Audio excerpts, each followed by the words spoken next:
Hello guys, welcome to our channel. This is Teja. ప్రస్తుతం మనతో పాటు వైజాగ్ సత్య, బషీర్ మాస్టర్, ఉప్పల్ బాలు, స్వాతి నాయుడు వీళ్ళందరూ కూడా ఉన్నారు.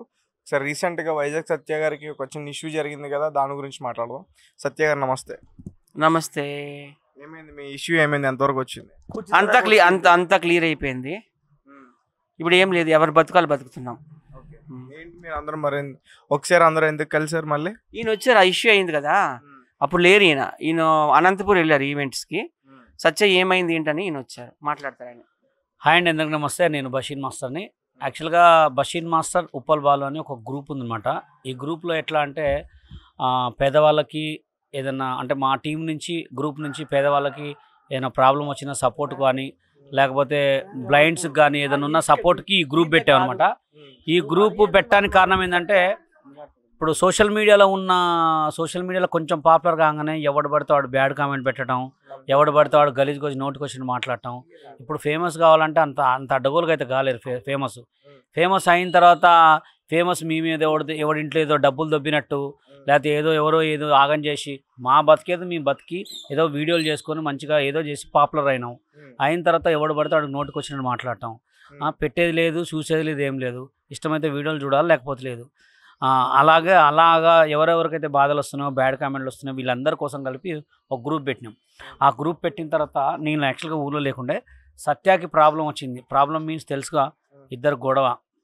సత్యాన్ని నేను దాదాపు జూనియర్ ఆర్టిస్ట్గా చూస్తున్నా, దాదాపు ఒక 10 సంవత్సరాలు చూస్తున్నా.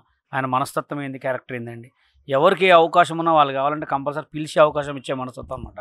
అట్లాంటి వాడికి ప్రాబ్లం వస్తే మాత్రం మా గ్రూప్లో ఎవరైనా, గ్రూప్లో ఒక 40 మెంబర్స్ దాకా ఉన్నాం సోషల్ మీడియా ఫేమస్ అయిన వాళ్ళు. వాళ్ళకి ఏ ప్రాబ్లం వచ్చినా మేము కంపల్సరీ అందరం కలిసి వస్తాం. ఎక్కడికంటే అది మంచిగా చెడా తెలుసుకొని, అది మంచి అయితే మంచి మాట్లాడతాం, చెడైతే చెడు మాట్లాడతాం.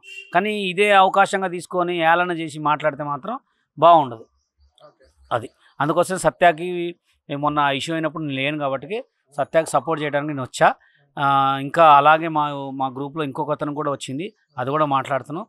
ప్లీజ్ దయచేసి ఎవరైనా లిమిట్స్లో ఉంటే లిమిట్స్, అంతే. లిమిట్స్ తప్పితే వేరే ఉంటుంది అనమాట. అది మీరేం చెప్తారు Balu garu? Thank you so much Basheer master garu. మా బషీర్ మాస్టర్ గారు నిజంగా మా అందరికీ మాస్టర్ కింద లెక్క.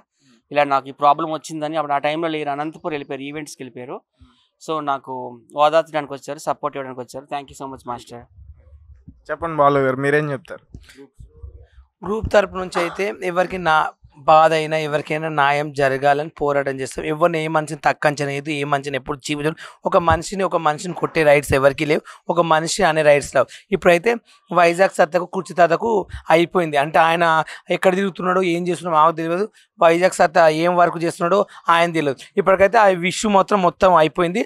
మా గ్రూప్లో ఇప్పుడు ఒకటి కొత్తగా ఒక చిన్న గొడవ వచ్చింది, ఆ గొడవ గురించి మాట్లాడతాం. అది కూడా మేము ఇప్పుడు మాట్లాడడానికి బయటకు వెళ్తున్నాం అన్నట్లు. ఇప్పటి నుంచి ఏ మనిషికైనా ఒక బ్యాడ్ కామెంట్స్ పెట్టేటప్పుడు కానీ, ఒక మనిషిని చీప్గా చూడడం కానీ, ఇంకో 10 మంది చూసి ఒక మనిషిని చూసి నవ్వుకోవడం కానీ అలా చేస్తే మాత్రం మర్యాద దక్కదు. ఎందుకంటే ఇన్ని దినాలు ఏదో ఫోన్లే మా కోసం ఫేమస్ అవుతున్నాం కదా అని మరీ ఫేమస్ అయినంత మాత్రంలో ఒక మనిషిని తొక్కేయడము, చీప్గా చూడడము చూస్తే ఎవరు ఇప్పటి నుంచి ఊరుకోము. మేము కూడా కుర్చీ మడత పెట్టవలసి వస్తుంది. ఎందుకంటే ఇన్ని దినాలు ఏ ఫోన్లే అనుకున్నాం. ఇప్పుడు మేము అలా తీసుకోదలుచుకోలేము. ఎందుకంటే అవమానాలు భరించలేకపోతున్నాం. మార్కెట్లో చాలామంది అంటున్నారు, ఎందుకు మీరు అలా అంటే మీరు పట్టించుకోరు, మీరు ఏదైనా చెయ్యాలి కదా, బాలు నువ్వు ఇంత మంచోడు, వైజాగ్ సత్య ఇంత మంచోడు, బస్సు మాస్టర్ ఇంత మంచి, ఎందుకు ఇట్లా మీరు లైట్ తీసుకుంటుండ్రు, మీకు శాత కదా మాట్లాడనికన్నారు. కాబట్టి ఇప్పటి నుంచి మా శుద్ధికి ఎవడన్నా వస్తే మామూలు కుడిసి మడత పెట్టింది ఇంక నేను భరించలేను. ఎందుకంటే అవమానాలు తట్టుకోలేకపోతున్నా, చాలా ఇబ్బంది అవుతుందని నేను కోరుకుంటున్నా. సత్య కానీ మా టీంలో ఎవరికి ఏ ప్రాబ్లమ్స్ వచ్చినా తప్పు మాది ఉంటే మేము ఒప్పుకుంటాము, తప్పు లేనిది మనం ఎవరైనా ఏమంటే మాత్రం మేము సహించలేము. చెప్తున్నా. స్వాతి నాయుడు గారు, మీరేం చెప్తారు ఈ గ్రూప్ గురించి? అదేనండి, అంటే ఇంతకుముందు నేను ఒక్కదాన్ని ఉండేదాన్ని, నాకు ఎవరు ఫ్రెండ్స్ ఉండేవాళ్ళు కాదు. బట్ ఎప్పుడైతే నేను సత్యతోటి ఉంటున్నప్పటి నుంచి దెన్ ఐ ఫీల్ హ్యాపీ. అంటే ఎక్కడికైనా నన్ను తీసుకెళ్తాడు, ఎవరు నెగిటివ్ పాజిటివ్ ఏదైనా మాట్లాడి నాకు సపోర్టివ్గా ఉంటాడు. సో ఈ మధ్య 3-4 మంత్స్ బట్టి ఐఎమ్ ఫీలింగ్ సో హ్యాపీ. మా ఆయన కూడా అంటున్నాడు, అసలు అక్కడే ఉండిపోయి ఇంకా సత్య దగ్గర ఇంటికి ఎందుకు వస్తున్నావు అని. అంతే, ఐ ఫీల్ సో గ్రేట్. ఎందుకంటే షూటింగ్లో ఉన్న వాళ్ళకి తెలుసు అలా షూటింగ్ చేసుకుని ఉంటే అది అలా అని. సో ఈ మధ్య తిని మీద ఒక ఎలిగేషన్ వచ్చింది, అదొక అబద్ధము, ఇట్లా తాత తిని గురించి బ్యాడ్గా అనడం. అప్పుడు మేమందరం సపోర్ట్ ఉన్నాం. నేను తిని దగ్గర నుంచి చూసినా కదా, హీ సో గుడ్ పర్సన్, అట్లా ఏం లేదు. సో ఆ ఇష్యూ అయితే ఇంకా క్లోజ్ అయిపోయింది. ఇంకా ఓకే, ఇంకా తాత ఏదేదో మాట్లాడుకుంటున్నాడు, బట్ కంప్లైంట్ అయితే క్లియర్ ఉంది కదా, మళ్ళీ తాత ఎక్కడ ఏం మాట్లాడితే మళ్ళీ తీసుకెళ్ళి లోపల పెడతారు అని. తిను కూడా ఇంకా ఏం లేదు, మొత్తం బాగానే ఉంది. అయితే అది చెప్పారు కదా గ్రూప్లోనే, మళ్ళీ ఇంకొక పర్సన్కి ఒక ఇష్యూ వచ్చింది, దాని గురించే డిస్కస్ చేస్తున్నారు. మళ్ళీ అది కూడా దాని గురించి కూడా అంటే ఇదేంటంటే అండి ఏం లేదండి, ఒకరికొకరు తోడుగా ఉండడం. సో అట్లా హీ సో గుడ్ పర్సన్, అందరికి దగ్గరుండి మంచిగా చూసుకుంటున్నాడు. Thank you Swathi, thank you. Thank you. So ఇంకా గొడవ అంతా సద్దు మణిగిపోయింది అనుకుంటున్నాను.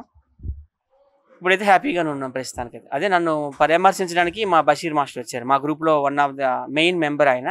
సో ఆయనకి ధన్యవాదాలు. Thank you.